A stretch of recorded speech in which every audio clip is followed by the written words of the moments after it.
Ahans, nanami karon sa Leaning Tower of Pisa, guys. Grabe kainit.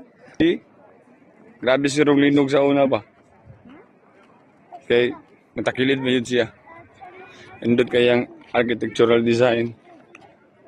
Taas, pwede mo saka siguro pero abot naman siguro entrance na rin na siguro bayad. Oh. May yung pagkamawer na yung kuko ito. Indot rin guys, summertime. Pero init. Sige lang.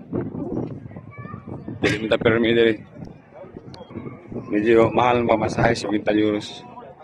Back and forth, pero kung na kayo 100,000 bilang ng Pilipinas, kulang pa na guys. Naman na diri. Gastuhan na dyan na to. Wah, hindi ko siya see? Di na ito ma-imagine pa na naabutan ng mga lugaran eh. Indot pi part. Indot juga kayo. Taas ng linyaw sa kasaso. Wata idea pila pero sige lang. Sige lang. At least anata diri.